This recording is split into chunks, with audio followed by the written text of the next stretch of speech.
आज आहे कृष्ण जन्माष्टमी, तर सगळ्यात पहिले लड्डू गोपाल दहीने अभिषेक केला. त्याला मस्त पिवळे वस्त्र धारण करून दिले.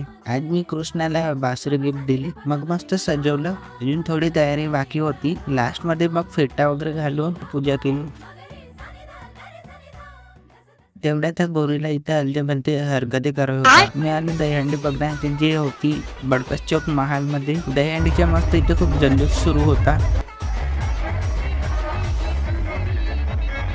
साऱ्या टीम चालल्या होत्या आणि मस्त सगळेजण खूप प्रयत्न करत होते. मस्त जोश मध्ये होते.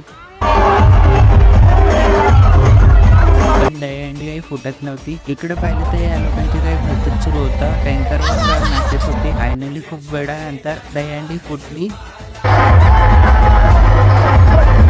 जर तुम्हाला हा ब्लॉग आवडला असेल तर फॉलो करून टाका. भेटूया आपण पुढच्या ब्लॉग मध्ये.